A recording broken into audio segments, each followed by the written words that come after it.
يا ربي بالمصطفى بلغ مقاصدنا واغفر لنا ما مضى يا واسع الكرم يا ربي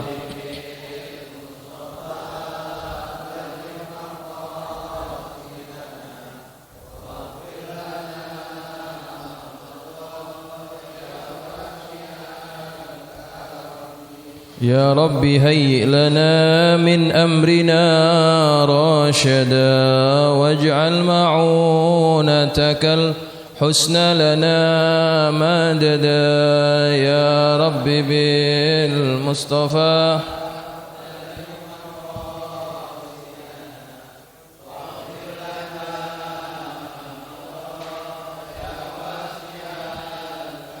ولا تكلنا إلى تدبير أنفسنا فالنفس تعجز عن إصلاح ما فسد يا ربي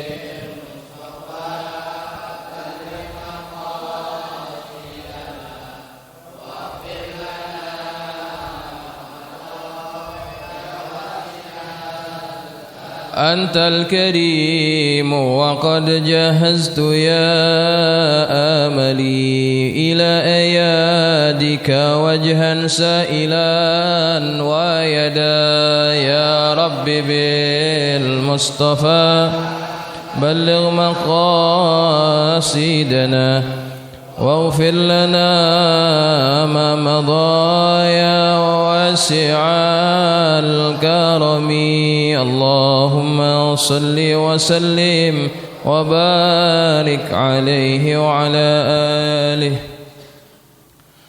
الفاتحة على نية إن الله يفتح علينا فتوح العارفين ويفقهنا وإياكم في الدين ويرزقنا كمال الإخلاص واليقين. ثم الفاتحة إلى حضرة النبي المصطفى محمد صلى الله عليه وسلم ثم إلى أرواح آبائه وإخوانه من الأنبياء والمرسلين وآل كل منهم والصحابة أجمعين والتابعين لهم بإحسان إلى يوم الدين. ثم إلى أرواح الأولياء والشهداء والصالحين والعلماء العاملين من مشارق الأرض إلى مغاربها. وثم إلى روح مؤلف هذا الكتاب الإمام النووي بأن الله يتغشاه بالرحمة والمغفرة وأن يعيد علينا من بركاته وأسراره وأنواره وعلومه ونفاهته في الدين ودون الآخرة. وثم إلى أرواح مشايخنا ومعلمينا الحبيب عبد الرحمن بن أحمد السقاف وثنون الأولي كجي حزم الرزقي وثم إلى أرواح كجي شعب الأمصير وثم إلى أرواح كجي هم الشافعي هدمي وثم إلى أرواح كجي عبد الشكر رملي وثم إلى أرواح الحبيب علي بن عبد الرحمن السقاف وثم إلى أرواح يا حجي أحمد الشريف الدين عبد الغاني بأن الله يتغشاهم بالرحمة والمغفرة. وإلى حضرة النبي المصطفى محمد صلى الله عليه وسلم الفاتحة.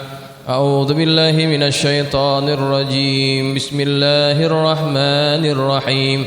الحمد لله رب العالمين الرحمن الرحيم مالك يوم الدين إياك نعبد وإياك نستعين اهدنا الصراط المستقيم صراط الذين أنعمت عليهم غير المغضوب عليهم ولا الضالين آمين. السلام عليكم ورحمة الله وبركاته. الحمد لله رب العالمين وبه نستعين على أمور الدنيا والدين والصلاة والسلام على أشرف المرسلين سيدنا مولانا محمد وعلى آله وأصحابه أجمعين. سبحانك لا علم لنا إلا ما علمتنا إنك أنت العليم الحكيم.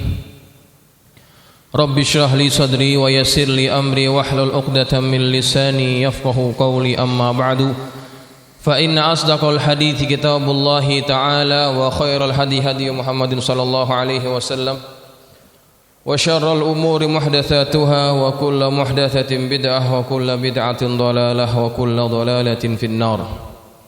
Hadirin jamaah yang dirahmati Allah sekalian, bil khusus guru kita Al-Ustadz Nur Ali serta para pengurus Masjid Al-Muttaqin dan jamaah sekalian yang dirahmati Allah, alhamdulillah malam ini kita dapat hadir meneruskan ta'lim kita. Alhamdulillah kita masih dalam keadaan sehat wal afiat. Semoga Allah senantiasa pelihara kita, juga keluarga kita dari segala jenis penyakit yang sedang melanda negara kita ini, khususnya di daerah kita di Jakarta. Sebelum kita mulai ta'lim, saya ingin minta keikhlasan para jamaah sekalian untuk kita menghadiahkan bacaan Fatihah yang kita niatkan, semoga surah Fatihah yang kita baca ini dengan kemu'jizatannya, dengan keberkahannya, Allah jadikan sebagai wasilah kesembuhan bagi beberapa orang jamaah Masjid Al-Muttaqin. Di antara yang sedang tidak sehat adalah salah seorang imam rawatib kita, Bapak Haji Ainur Rafiq dan juga keluarganya. Kemudian tetangga beliau, istri kepada Bapak Haji Abdul Hakim yang beberapa hari yang lalu dirawat di rumah sakit. Dan kemudian salah seorang jamaah kita juga, Bapak Bambang ya. Bambang juga dalam keadaan kurang sehat, begitu juga dengan keluarganya. Semoga dengan Fatihah yang kita baca, dia menjadi wasilah kesembuhan bagi mereka semuanya.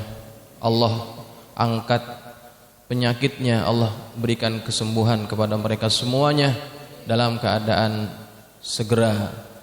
Al-Fatihah ala hadhihi niyah wa min yati syifa wa Allah yashfi mardahum shifaan ajilan shifaan taman shifaan la yughadiru saqama wa ila hadratin nabiy. Al-Fatihah. A'udzu billahi minasyaitonir rajim. Bismillahirrahmanirrahim. Alhamdulillahi rabbil alamin. Ar-Rahmanir Rahim. Maliki yaumiddin.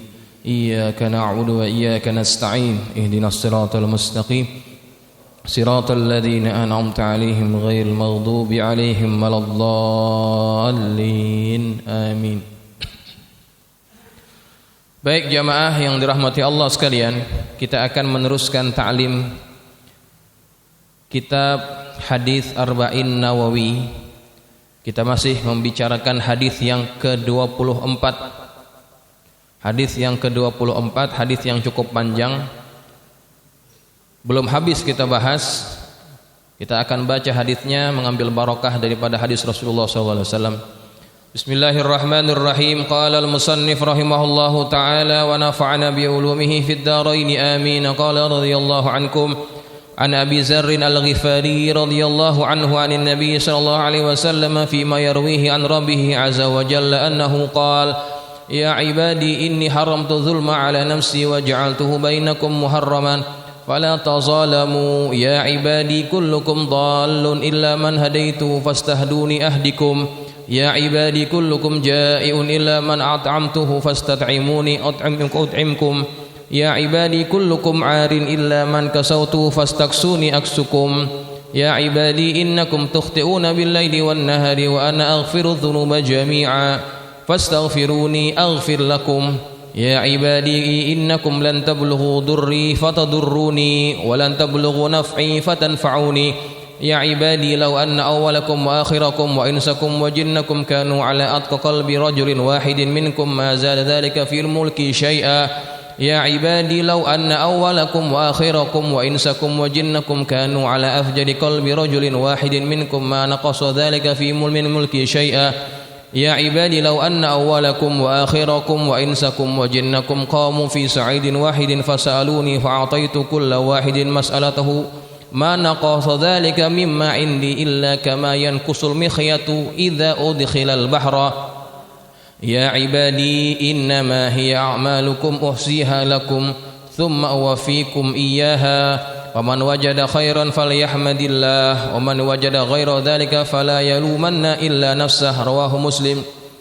Baik, jamaah sekalian yang dirahmati Allah, pada minggu yang lalu kita membahas pada bagian bahwa Allah Subhanahu wa taala akan mengampuni segala dosa-dosa kita.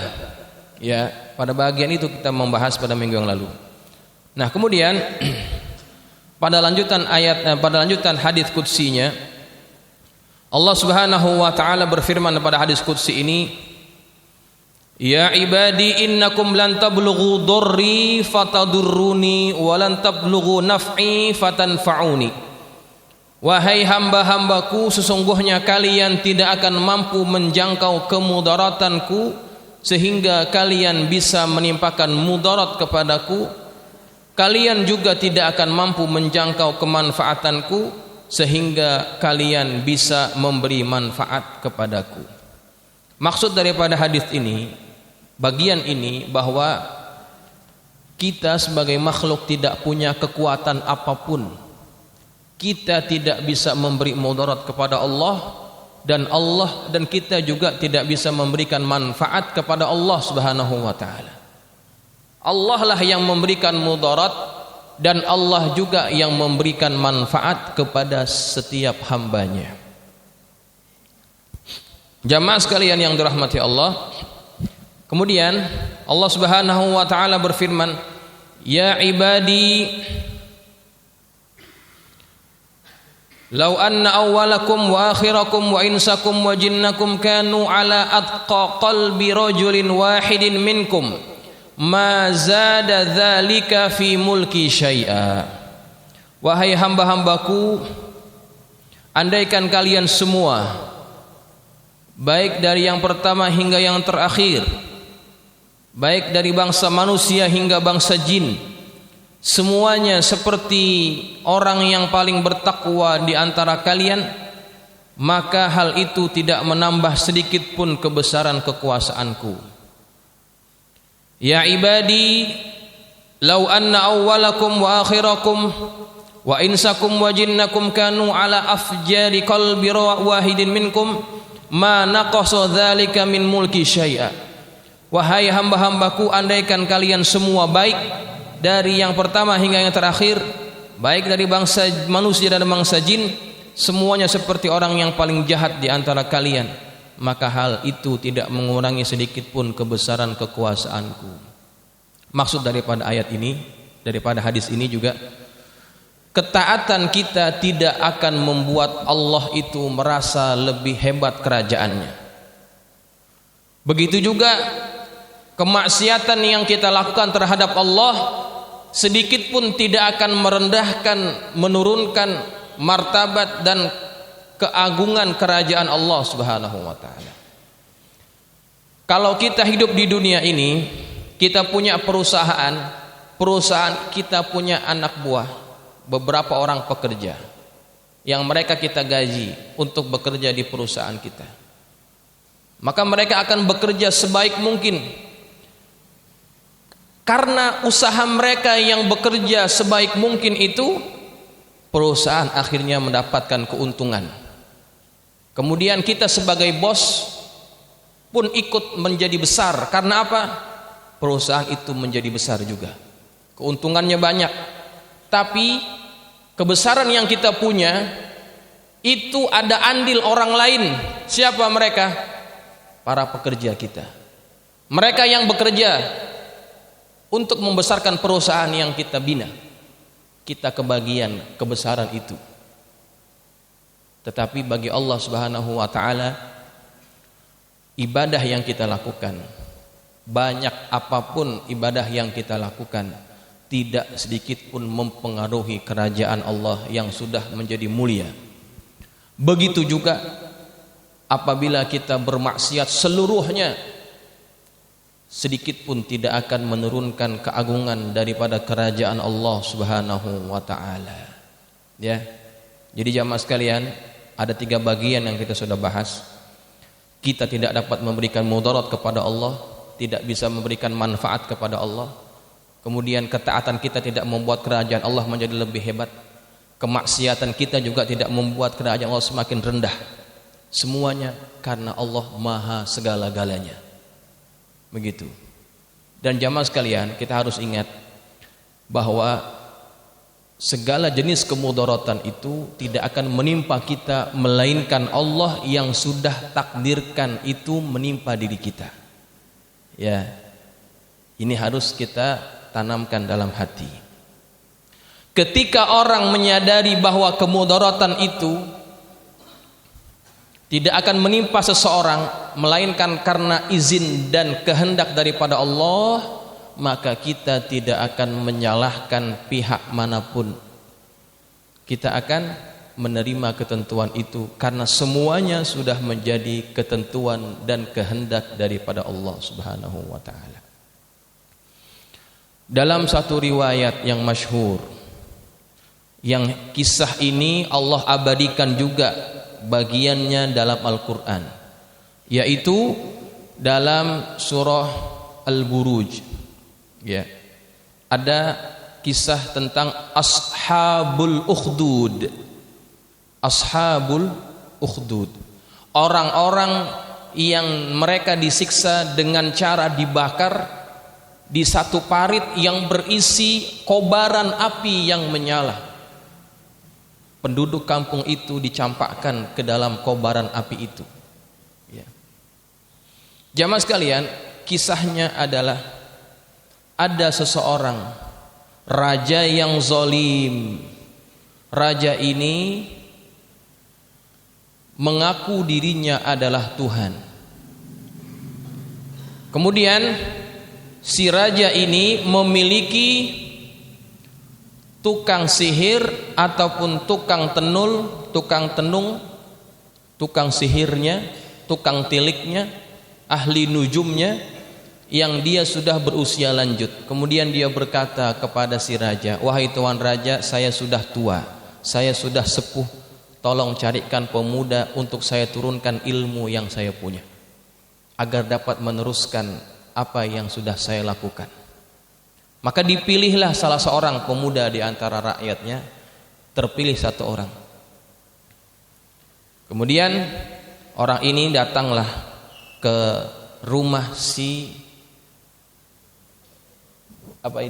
tukang sihir ini.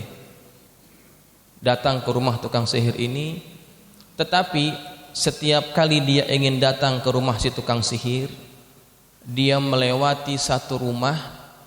Rumah itu adalah rumah seorang rahib, rumah seorang pendeta, yang ketika dia lewat selalu dibacakan ayat-ayat daripada kitab Taurat.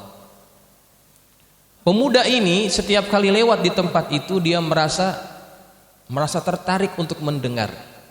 Akhirnya dia mampir, dia dengar apa yang disampaikan oleh si rahib ini.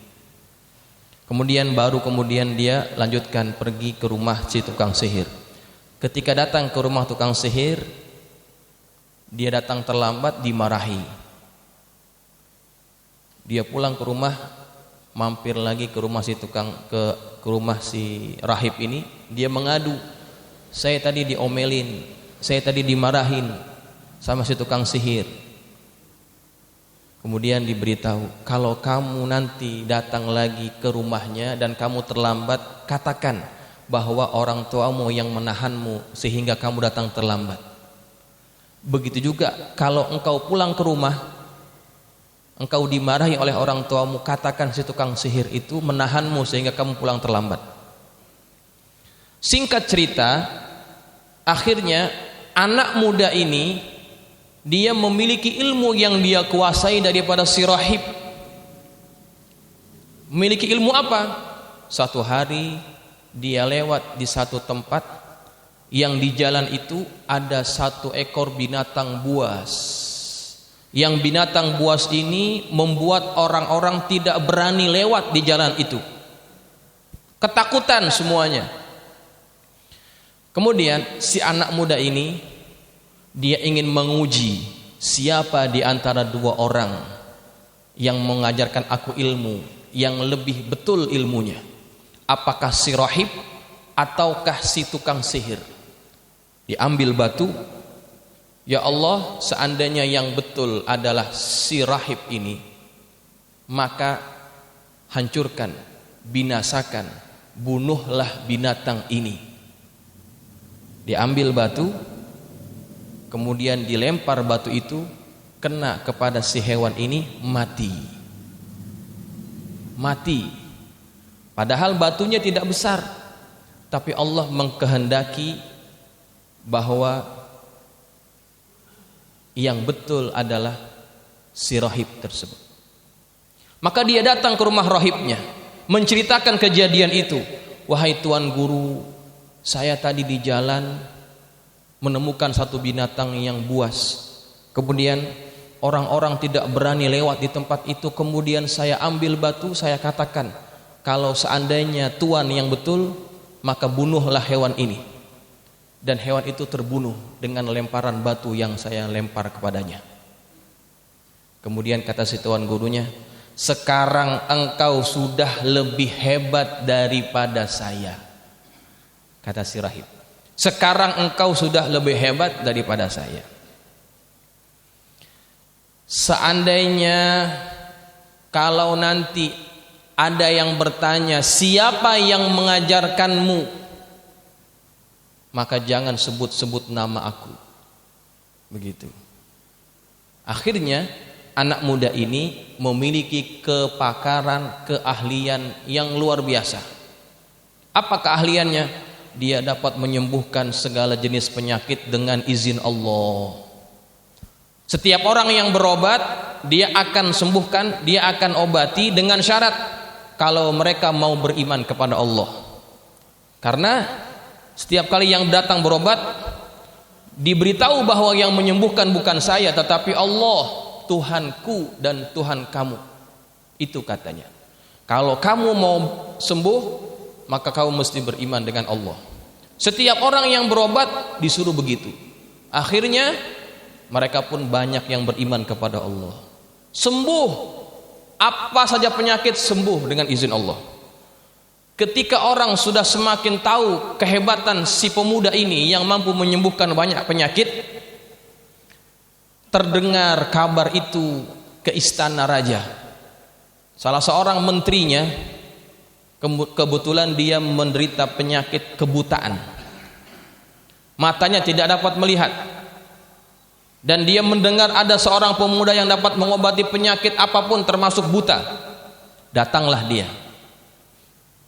Maka kemudian ketika dia datang, si pemuda ini berkata, kalau kamu ingin saya sembuhkan, sesungguhnya yang menyembuhkan aku bukan aku, yang menyembuhkan penyakit itu bukan aku. Siapa? Yang menyembuhkan penyakit adalah Allah.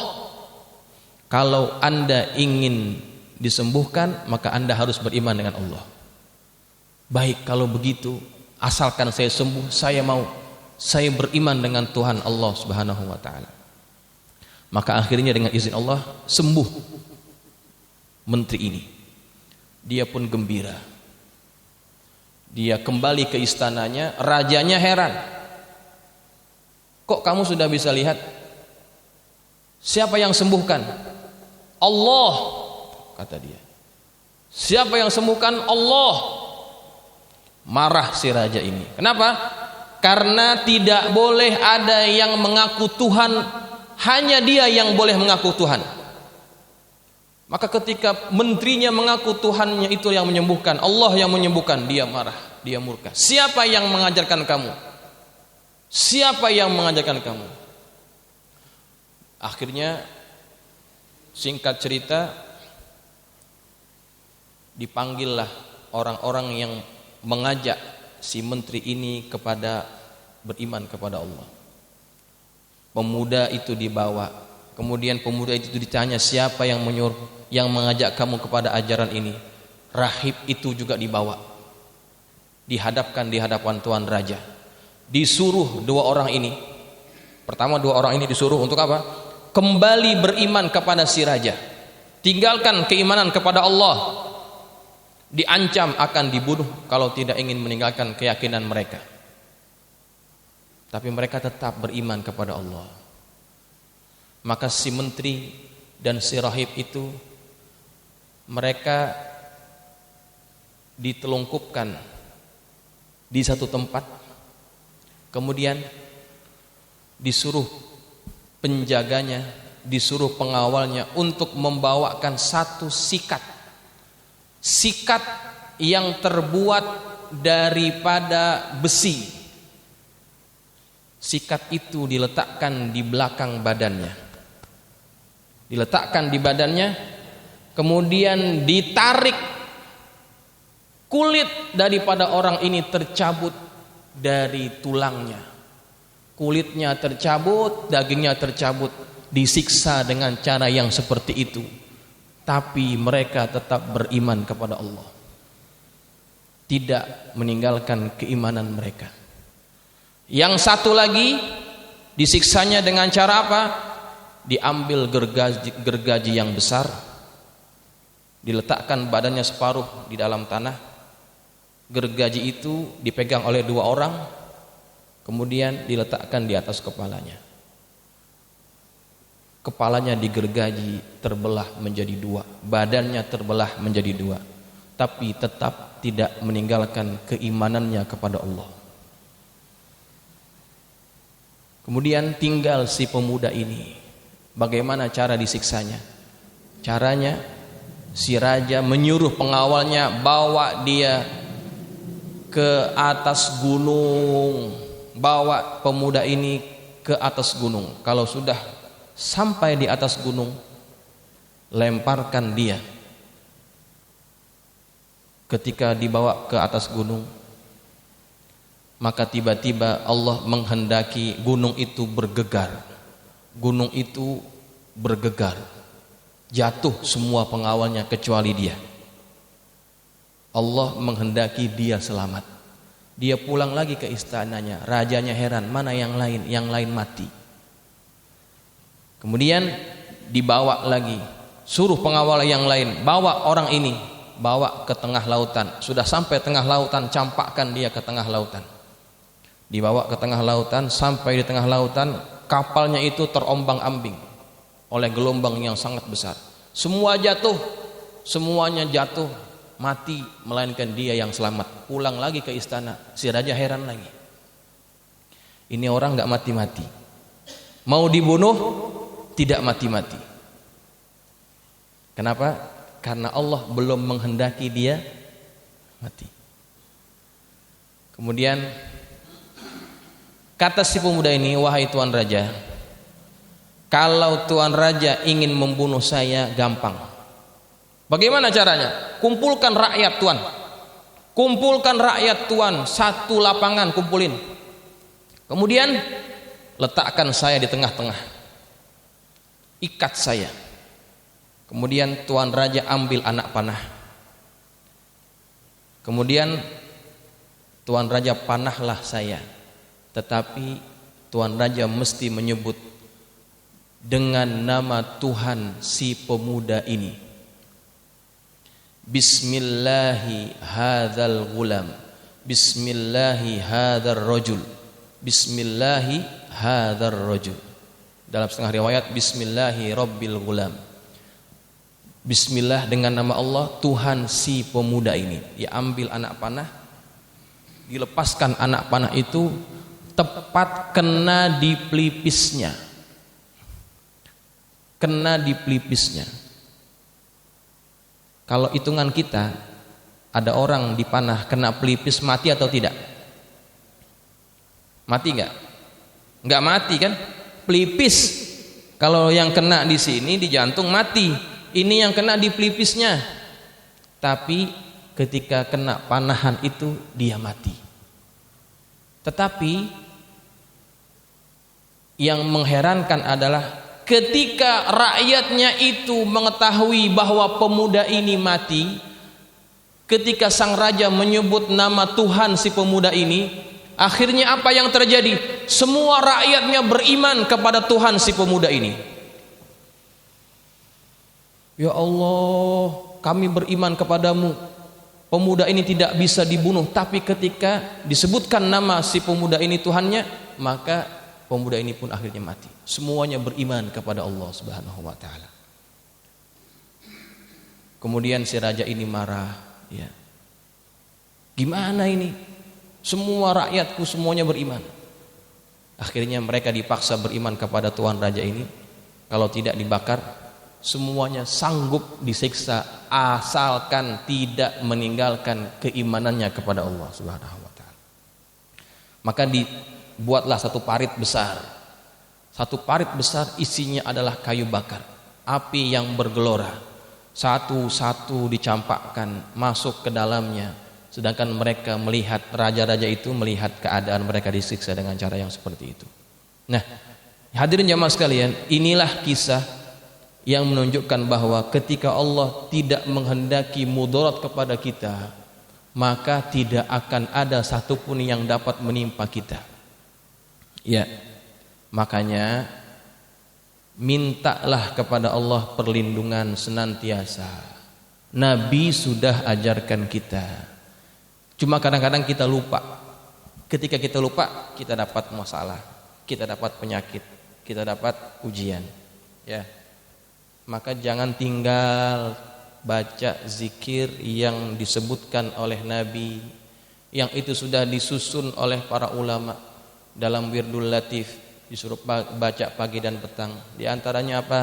Paling kurang jangan tinggal baca bacaan apa? Bismillahilladzi la yadurru ma'asmihi syai'un fil ardi wala fis samai wa huwas samiul alim. Baca pagi 3, sore 3. Nabi sudah janjikan kalau orang baca itu pagi hari sampai sore tidak akan ada dapat menimpa sesuatu pun kepada dia yang mudarat. Baca tuh, pendek ayatnya. Bismillahilladzi la yadurru ma'asmihi syai'un fil ardi wala fis samai wa huwas samiul alim. Kemudian baca lagi kalau masih hafal, a'udzu bikalimatillahi tammati min syarri ma khalaq. Kita sering baca dalam apa? Dalam ratib, itu ada dalam ratib.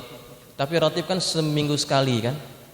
Hari-hari kita baca pagi dan petang. Kalau yang biasa baca wildur ratib itu pasti baca bacaan tersebut.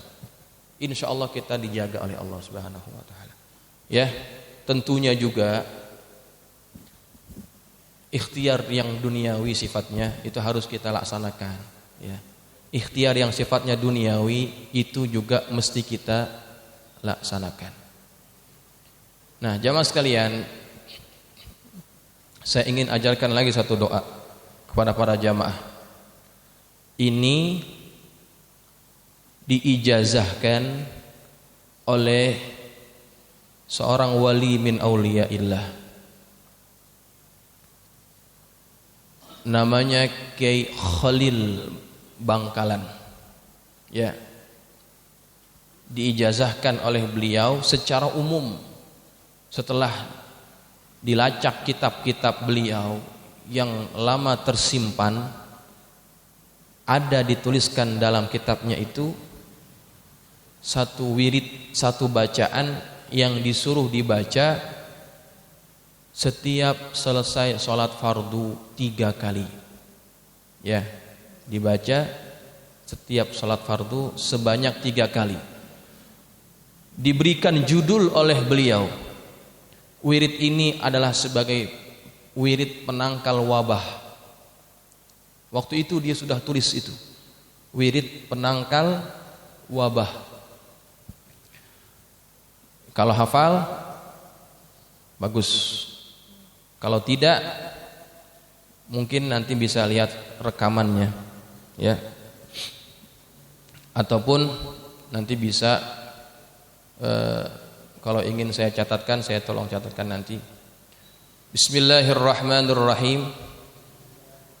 Tahassantu bil izzati wal jabarut wa'tasamtu bi rabbil malakut wa tawakkaltu 'alal hayyil ladzi la yamut isrif 'anna hadzal adza wal bala wal waba innaka ala kulli syai'in qadir.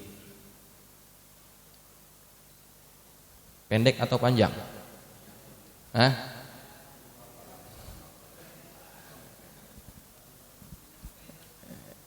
Tapi kalau sudah sering baca itu mudah, ya. Coba ikuti setelah saya ya. Kita baca sebanyak 3 kali. Insyaallah mudah-mudahan setelah itu lebih mudah ingat ya. Bismillahirrahmanirrahim. Tahassantu bil izzati wal jabarut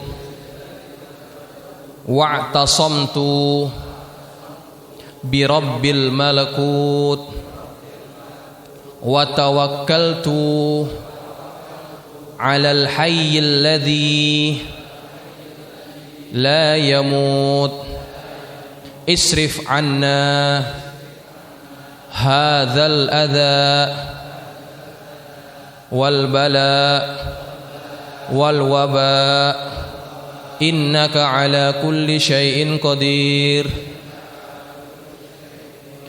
Tahassantu bil izzati wal jabarut wa'tasamtu bi rabbil malakut wa tawakkaltu 'alal hayyil ladzi la yamut isrif 'anna hadzal adza wal bala wal waba innaka ala kulli syai'in qadir.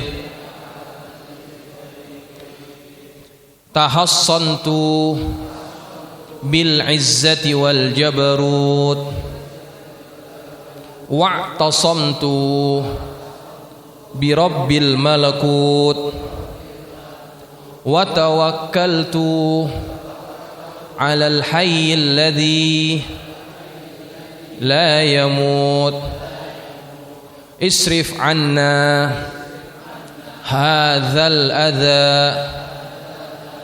wal bala wal waba innaka ala kulli syai'in qadir. Ya, itu dibaca setiap setelah sholat fardu 3 kali. Ya, kalau tidak hafal mungkin bisa di browsing di internet, sudah banyak itu. Sudah orang sebarkan juga. Ya, ijazah Kiai Khalil Bangkalan tentang wabah, tulis saja begitu nanti keluar. Ya, kalau tidak hafal. Ya, ini diamalkan sebagai apa? Sebagai ikhtiar kita. Ya, ikhtiar bersifat ukhrawi, ya, yang bersifat ilahiyah. Kalau yang bersifat keduniaan, kita sudah terapkan ya, 3M. Itu ikhtiar duniawi, itu wajib kita terapkan sebetulnya. Ya, itu wajib kita terapkan. Sunnatullah, ya kan? Kenapa? Bahwa virus itu adalah makhluk Allah. Yang makhluk ini cara bekerjanya begini. Siapa yang jelaskan? Pakar epidemiolog, pakar virus yang menjelaskan begini cara kerjanya. Kemudian bagaimana cara mengantisipasinya? Di antaranya disuruh kita apa? Cuci tangan, pakai masker. Mereka yang lebih tahu. Makanya sering saya katakan terhadap masalah ini, masalah virus, jangan tanya kepada ustadz. Salah. Makanya saya suka marah, suka geram kalau ada khotib Jumat yang berkata jangan percaya virus, di masjid nggak ada virus. Itu salah. Karena sebab ceramahnya itu membuat orang jadi tersesat. Ya. Mereka tidak tahu tentang itu semuanya. Mereka tidak mempelajari itu. Yang mempelajari siapa? Itu para pakar virus, para pakar kedokteran. Mereka yang mempelajari ilmu. Makanya Allah sebutkan dalam Quran, fas'alu ahla dzikri in kuntum la ta'lamun. Tanya pakarnya. Terhadap bidang-bidang tertentu ada pakarnya. Maka dalam urusan ini tanya kepada pakarnya. Itu dari segi duniawi, ya. Kemudian sebagai hamba Allah kita tetap harus minta perlindungan kepada Allah. Kenapa? Karena makhluk ini, virus ini, siapa yang menciptakan? Allah. Makhluk ini bagian daripada makhluk Allah juga, yang dia dapat hinggap ke diri seseorang, menjangkiti seseorang, itu karena izin siapa? Karena izin Allah. Maka kita minta perlindungan agar jangan sampai makhluk ini menjangkiti kita. Ya, ketika kita minta perlindungan, Allah yang memberikan perlindungan itu kepada kita. Caranya bagaimana? Melalui wirid-wirid itu, melalui doa-doa itu. Ya, ketika kita sudah bertawakal kepada Allah, maka Allah yang mengambil alih urusan kita. Ya, bulan ini, bulan Zulqa'dah, Zulhijjah, ini adalah bulan di mana kita diingatkan kepada Nabi Allah Ibrahim alaihissalam. Melalui ibadah apa? Melalui ibadah haji. Ya. Kenapa Nabi Ibrahim yang disebut-sebut namanya setiap tahun diingat sampai akhir zaman? Karena Nabi Ibrahim adalah salah seorang nabi yang sudah menjalankan ketaatannya kepada Allah luar biasa. Kemudian di antara sifat yang menonjol daripada si dirinya Ibrahim alaihissalam adalah apa?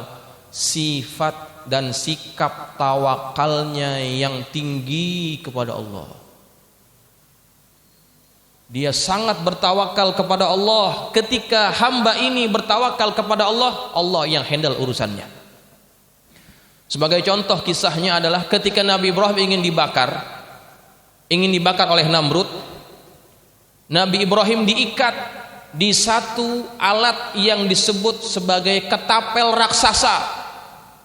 Kenapa pakai ketapel? Karena tidak ada orang yang mampu membawa dia masuk ke dalam kobaran api. Bagaimana dibawa masuknya, orang apinya besar betul.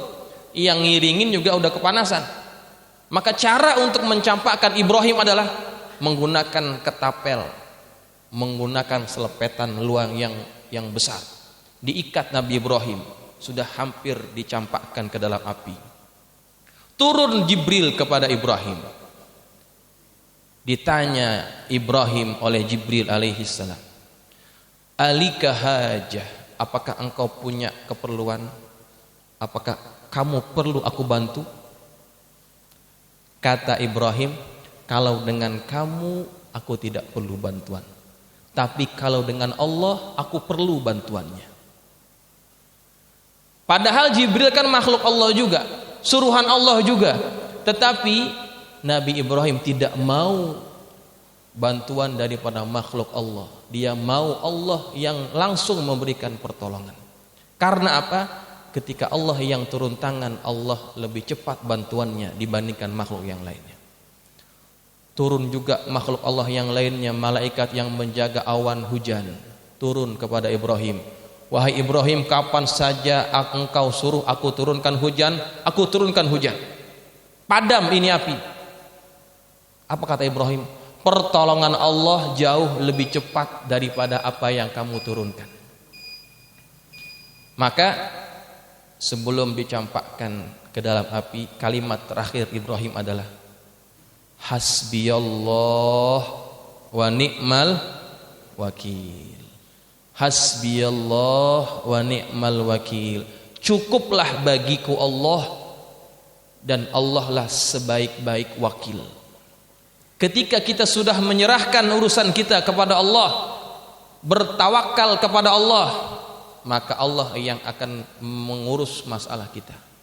Selesai, ya, selesai kalau Allah sudah turun tangan. Ya, jadi ingat, kita harus seimbang. Ya, usaha duniawi kita lakukan, jangan anggap remeh, tetapi juga jangan terlalu takut sehingga seolah-olah ini penyakit yang betul-betul menakutkan begitu bagi kita, ya. Kenapa? Ketika orang berada pada tahap terlalu takut, kata Ibnu Sina, ketakutan itu, kepanikan itu adalah separuh penyakit. Ketika orang sudah merasa panik, maka akan mempengaruhi kualitas daya imun tubuhnya. Ya. Waspada harus, keterlaluan panik jangan. Ya. Jangan kita lebih takut kepada makhluk, tetapi kita juga harus ingat, takut kita harus lebih kepada Allah dibandingkan kepada makhluk. Ingat ya, waspada harus kita lakukan, protokol kita harus tetap jalankan demi kesehatan kita semua. Di lingkungan kita masuk dalam zona merah atau kuning? Kuning. Belum merah. Kuning apa oren? Hah? Oren. Udah oren ya? Ya, insyaallah mudah-mudahan Allah pelihara kita. Melalui wirid kita, zikir kita. Kalau bisa setiap imam yang jadi imam itu pimpin baca doa yang tadi itu. Ya, sehingga para jamaahnya juga ikut gitu ya. Kalau bisa ditempel di sini waktu doa akhir, baca doa sama-sama. Yang lain aminkan. Ini sebagai usaha bersama menjaga diri kita dan kawasan kita daripada wabah ini. Semoga Allah pelihara kita dan juga keluarga kita daripada wabah ini. Al-Fatihah. A'udzubillahi minasyaitonir rajim. Bismillahirrahmanirrahim. Alhamdulillahirabbil alamin. Arrahmanirrahim. Maliki yaumiddin. Iyyaka na'budu wa iyyaka nasta'in. Shiratal mustaqim. Shiratal ladzina an'amta 'alaihim ghairil maghdubi 'alaihim waladdallin. Bismillahirrahmanirrahim. Alhamdulillahirabbil alamin. Wassalatu wassalamu ala asyrafil mursalin sayyidina maulana Muhammadin wa ala alihi wa ashabihi ajma'in.